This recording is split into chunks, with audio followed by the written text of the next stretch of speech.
Bonsoir frères et sœurs, je suis le frère Junior Siana, ancien de l'église de Maison à Brazzaville, Pointe-Noire.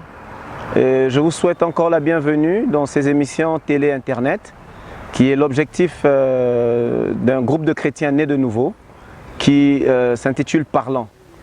Parlant, c'est des questions de la Bible, des questions de la vie, des questions de notre société, vues et définies selon les Écritures, selon les Saintes Écritures.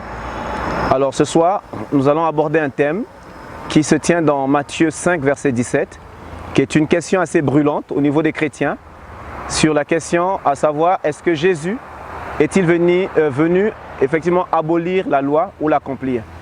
Mais j'aimerais, s'il vous plaît, vous inviter à faire cette courte prière, afin que le Saint-Esprit nous aide à comprendre sa parole et qu'il nous aide aussi à pouvoir la dire avec beaucoup de grâce et beaucoup d'humilité. Seigneur, nous te prions dans le nom de Jésus et te recommandons ce temps, frère. Dispose nos cœurs, loin de toutes sortes de prétentions et d'orgueil, afin que ton Saint-Esprit nous éclaire dans les Écritures, comme tu as dit et tu nous l'as promis, qu'il nous conduira dans toute la vérité. Nous te recommandons cet instant et nous te disons merci dans le nom de Jésus-Christ. Amen. Alors frères et sœurs, je vous invite à prendre vos Bibles. Nous sommes donc dans Matthieu 5. Matthieu 5, le verset 17. Alors comme j'ai dit tout à l'heure, le thème, si on veut donner un thème à cette émission, c'est justement, est-ce que Jésus est-il venu abolir la loi ou est-il venu l'accomplir? Ce texte, comme nous le savons, est quelquefois un peu mal compris, mal interprété. Alors frères et sœurs, d'entrée de jeu, avant de lire Matthieu 5, verset 17, j'aimerais vous rappeler que la Bible n'a pas été originellement écrite en français. Le français et autres langues aujourd'hui vivantes, si on peut le dire ainsi, ne sont que des interprétations. La Bible a été écrite en araméen ancien, en hébreu. Et plus tard, il y a eu les premières traductions avec les Septante en grec. Et à partir de là, nous avons donc plusieurs traductions dans différentes langues. Sur ce, il y a des mots importants dans ce passage que nous allons relire et que nous allons redéfinir, remettre dans leur contexte originel, c'est-à-dire dans la langue hébreu, pour comprendre effectivement le vrai sens de ce que de savoir est-ce que Jésus est-il venu abolir la loi ou il est venu l'accomplir. Alors je vous invite à prendre votre Bible et à lire avec moi. Dans Matthieu 5, chapitre 5, le verset 17, Jésus lui-même va parler et va dire: ne croyez pas que je sois venu pour abolir la loi ou les prophètes. Je suis venu non pour abolir, mais pour accomplir. Ok, alors, Jésus ne pouvait pas venir abolir la loi, frères et sœurs. Déjà, ça je vous le dis. Alors, la loi étant mal comprise et mal enseignée par certains prédicateurs, elle est peinte d'obscurité, elle est peinte en noir, elle est signifiée comme étant vraiment quelque chose de mal. Non. Aujourd'hui, le Seigneur va nous faire comprendre quelque chose. La loi, c'était Christ lui-même. Et pour comprendre cela, nous allons lire dans Luc 24. Dans Luc 24, nous allons ici un très beau discours du Seigneur qui dit ceci dans Luc 24, le verset 44. Puis il leur dit: c'est là ce que je vous disais lorsque j'étais encore avec vous, qu'il fallait que s'accomplisse tout ce qui était écrit de moi dans la loi de Moïse, dans les prophètes et dans les psaumes. Alors Jésus lui-même, frère, et on peut ajouter à ça le texte de Jean 5, 39, où Jésus dit aux pharisiens: vous sondez les Écritures, pensons trouver en elles la vie, mais c'est de moi dont elles rendent témoignage. Et les Écritures dont Jésus parlait, frères et sœurs, ce n'est pas la Bible que nous avons, parce qu'à l'époque, la Bible n'existait pas. Et c'était donc les textes anciens, notamment les 5 premiers livres, les livres des prophètes, les livres des chants, d'accord, et les livres historiques. Donc, Jésus vient nous dire dans Luc chapitre 24, le verset 44, qu'il était mentionné déjà dans ces anciens livres, notamment dans le livre de Moïse. Et lorsqu'on parle du livre de Moïse, on fait référence à la loi. Donc Jésus était initié, était déjà mentionné dans la loi. Bien sûr, il n'est pas écrit là-bas ni en hébreu, ni en une traduction d'une quelconque langue, le prénom ou le nom de Jésus-Christ. Mais c'était sous forme de typologie et de symboles. Nous avons par exemple l'arche dans l'arche de l'Alliance, nous avons par exemple dans le tabernacle, nous avons par exemple même dans la consécration des souverains sacrificateurs. Alors plein de types, et même Moïse dans Exode 33 qui monte sous le rocher et qui rentre dans le rocher pour pouvoir voir la gloire de Dieu. Nous avons plein de types, alors qui signifiait déjà Jésus-Christ qui allait arriver et la gloire qui allait venir accomplir sur la terre. Donc Jésus ici, donc comprenez frères et sœurs, ne pouvait pas donc venir abolir la loi, parce que la loi c'est lui-même qui l'avait donnée à Moïse. Mais il y a quelque chose qui s'est passé. Alors, on repart dans notre texte de Matthieu 5, le verset 17. Abolir, il faut qu'on le voie dans sa vraie traduction. En hébreu, abolir veut dire levatei. Ok? Je répète, abolir en hébreu veut dire levatei. Levatei veut dire tordre le sens. Donc, n'ayons pas une compréhension du point de vue linguistiquement français, savoir qu'il est venu tordre, qu'il est venu abolir, c'est-à-dire arrêter. Non. C'est-à-dire qu'en disant je ne suis pas venu abolir la loi, levatei en hébreu veut dire je ne suis pas venu tordre le sens. Je ne suis pas venu vous dire autre chose, voyez-vous? Et que cela nous mette en garde, frères et sœurs. Beaucoup de prédicateurs aujourd'hui qui disent des choses qui ne sont pas écrites. Par exemple, permettez-moi de vous le dire très rapidement en passant, j'ai écouté un prédicateur qui enseignait à la télé et qui disait que la tête c'est Christ, je suis d'accord avec lui, Éphésiens 1 verset 13, et il va dire que le cou c'est les 5 ministères et le corps c'est le peuple de Dieu. Non, c'est écrit nulle part. Voyez-vous, ça c'est ce qu'on appelle tordre le sens même de la vérité. Et c'est ce que Jésus réprimande, et c'est ce que Jésus ne pouvait pas venir faire concernant déjà la loi. Car s'il tordait le sens de la loi, lui-même qui était indiqué, lui-même qui était mentionné dans la loi, frères et sœurs, n'aurait pas pu être exprimé ou n'aurait pas pu se faire comprendre par les contemporains de son époque. Donc Jésus n'est pas venu tordre le sens de la loi. Il est venu bien au contraire accomplir.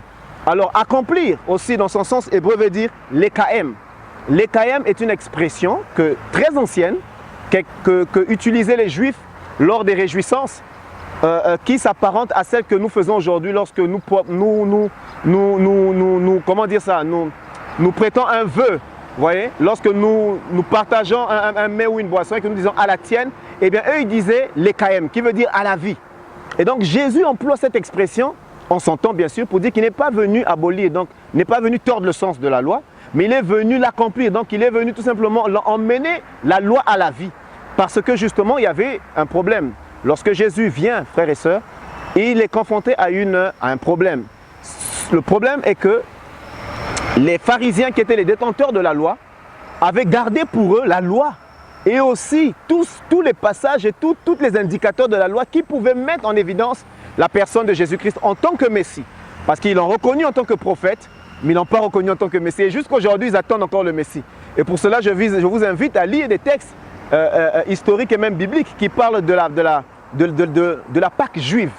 Entre parenthèses, la Pâque que nous fêtons chrétienne n'est pas celle qu'aujourd'hui, la même que fêtent les Juifs. Et donc, traditionnellement, la Pâque juive, ils ont encore le couvert de Élie le prophète qui doit venir annoncer le retour du Messie. Donc, à cette époque, ils avaient de la difficulté à comprendre et à accepter que Jésus était bel et bien le Messie. Mais ils l'ont reconnu comme un prophète, parce qu'il avait les symptômes de tous les prophètes. Vous pouvez le lire dans Matthieu 16, lorsqu'il dit à ses disciples, « Que dit-on que je suis ?» Les apôtres vont dire, on dit que tu es Jean-Baptiste, Jérémie, Élie et les autres prophètes. Voyez-vous. Donc Jésus ne pouvait pas venir tordre le sens de la loi. Il est venu accomplir. Alors, qu'est-ce qu'il a emmené? D'accord? C'est quoi donc l'accomplissement de la loi? Eh bien, l'accomplissement de la loi, c'est tout simplement les béatitudes. C'est tout simplement le réconfort. C'est tout simplement l'amour. Je vais vous donner un exemple. On peut lire dans Matthieu 23. Matthieu 23 au verset 23. Nous lisons ici. Malheur à vous, c'est Jésus qui parle s'il vous plaît. Malheur à vous, scribes et pharisiens, hypocrites, parce que vous payez la dîme de la menthe, de la nette et du cumin, et que vous laissez ce qui est important dans la loi, la justice, la miséricorde et la fidélité. C'est là ce qu'il fallait pratiquer sans négliger les autres choses. Frères et sœurs, je vous en prie, pour ceux qui prêchent la dîme, je vous en prie, Jésus ici ne demandait pas à l'église de payer la dîme. La Bible est claire, le texte est clair. Jésus s'adressait aux pharisiens. Il faisait une réprimande aux pharisiens. Il reprochait les pharisiens qui détenaient la loi à cette époque, mais qui ne pratiquaient pas la loi. Alors qu'est-ce qui mettait en évidence dans la loi? Ce qui renforçait leur autorité, ce qui faisait leur gloire, notamment payer les dîmes. Nous avons cette histoire de cette femme pauvre qui était venue mettre ses 3 pièces. Lorsqu'elle a mis ses 3 pièces sur la pierre, et que le pharisien est venu mettre son sac d'argent, Jésus a demandé à ses disciples, qui est-ce que des 2 personnes a donné plus? Et bien évidemment, les disciples vont dire, mais c'est ce monsieur qui a donné un sac d'argent. Mais Jésus va dire bien au contraire, c'est cette femme qui a donné les 3 pièces, car elle a donné tout ce qu'elle avait. Vous voyez? Donc, ils ont gardé, ils ont caché, occulté la vérité qui était Jésus-Christ qui était mentionné dans la loi, notamment par quoi? Eh bien, Jésus ici dans la loi se définissait par la justice, la miséricorde et la fidélité. Vous voyez, la justice et la miséricorde, je vous donne un exemple simple. Allons dans Jean 8, la femme qui était surprise en flagrant délit d'adultère. Qu'est-ce qui s'est passé? Ils ont emmené cette femme au pied du Seigneur pour l'accuser et pour pouvoir dénigrer le Seigneur, l'autorité du Seigneur, et pour pouvoir la condamner et la lapider. Mais qu'est-ce que Jésus a fait? Jésus, dans sa sagesse infiniment variée, a remis ces hommes face à leur conscience en leur disant « Celui qui n'a pas péché jette la première pierre ». Et nous connaissons la suite de l'histoire. Ils se sont eux-mêmes rentrés en eux-mêmes, ils se sont rendus compte qu'ils sont aussi coupables que cette pauvre femme et personne n'a lapidé. Mais qu'est-ce que Jésus a dit, frères et sœurs? Il a dit à cette femme, où sont ceux qui te persécutent? La femme dit qu'ils ne sont plus. Jésus a dit, moi non plus, je ne te condamne pas, va et ne pêche plus. Voyez, donc Jésus ici a manifesté la miséricorde auprès de cette femme. Or, la miséricorde était dans la loi. Mais les apôtres, pas les apôtres, les pharisiens ne voulaient pas montrer ce côté de la loi qui est la miséricorde, la justice et la fidélité. Or, s'ils avaient enseigné ces choses, le peuple, lorsque Jésus était venu, aurait compris évidemment que le Messie qu'ils attendent est Jésus-Christ. Donc, frères et sœurs, ce soir, je vais être assez court sur ce thème. Comprenons donc ce passage. Jésus n'est pas venu pour abolir la loi. Non, non, non, non, non. Jésus est venu pour pour l'accomplir, l'emmener à la vie. Et ce qui est à la vie est à la perfection même du Seigneur. Pourquoi? Parce que la vie était dans la loi, mais la loi était cachée. Je vais prendre encore un exemple. Vous pouvez le lire dans Exode 33. Lorsque Moïse dit à Dieu, Seigneur, montre-moi ta gloire. Dieu lui dit ceci, tu ne peux pas voir ma face et vivre. Ok? Mais Dieu va lui faire une faveur en lui disant, tu monteras quand même sous le rocher et en ce moment-là, je passerai et tu verras ma gloire. Moïse a eu la faveur de voir une partie de la gloire du Seigneur. Et donc, Moïse est rentré, il a dû rentrer sous le rocher, d'accord, pour pouvoir voir la gloire. Ici, la Bible nous enseigne, nous montre déjà que le rocher étant Christ était une préfiguration que le Dieu d'Israël, le Dieu des apôtres, le Dieu des patriarches, pardon, qui a eu plusieurs noms, le Dieu des prophètes, allait se révéler aux hommes, selon Colossiens, d'accord, par l'identité de Jésus-Christ. Donc, Jésus était donc mentionné dans la loi, frères et sœurs. Jésus était mentionné dans la loi. Il n'était donc pas possible que Jésus vienne avec un but de pouvoir abolir la loi. Bien au contraire, il n'est pas venu tordre le sens de la loi selon la définition hébraïque que nous avons lue. Il est bien au contraire venu accomplir la loi, c'est-à-dire l'EKM, emmener la loi à la vie, à sa perfection. Et la perfection, c'est justement son amour, sa miséricorde, sa justice. Nous bénissons le Seigneur, frères et sœurs, pour ce thème. Et je pense que ce que nous avons pu partager ce soir a pu apporter une lumière à votre lanterne. Et que Dieu vous bénisse, et que Dieu vous bénisse, et que Dieu vous bénisse, et que Dieu vous bénisse. Amen.